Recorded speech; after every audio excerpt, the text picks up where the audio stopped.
కంటి పరిధిలో ఉన్నటువంటి ప్రజలకు ముఖ్య గమనిక.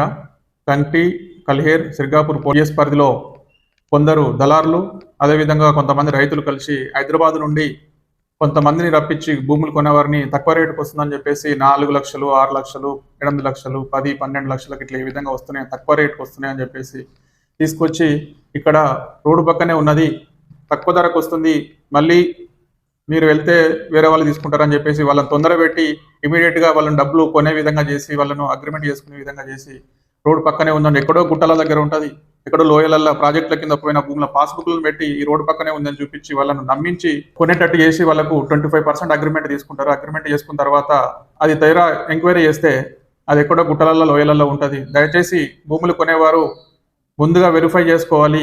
రెవెన్యూ ఆఫీస్లో కానీ మీకు మీ ఫోన్లలో కూడా వెరిఫై చేసుకోవచ్చు భూమి ఎక్కడ ఉందని చెప్పేసి. మీరు ఒక నిలబడరు అనుకోండి, మీ లొకేషన్ కూడా లొకేషన్లో నిలబడితే మీకు భూవన్ అనే యాప్ ఉంటుంది, దాంట్లో చెక్ చేస్తే సర్వే నెంబర్ కూడా తెలిసిపోతుంది. కాబట్టి ఇన్ని టెక్నాలజీ పెరిగిన తర్వాత కూడా మీరు దళారులను నమ్మి, రైతులను నమ్మి భూములు కొనడానికి వస్తే మీరు మోసపోతారు, జాగ్రత్తగా ఉండాలని చెప్పేసి విజ్ఞప్తి చేస్తున్నాం.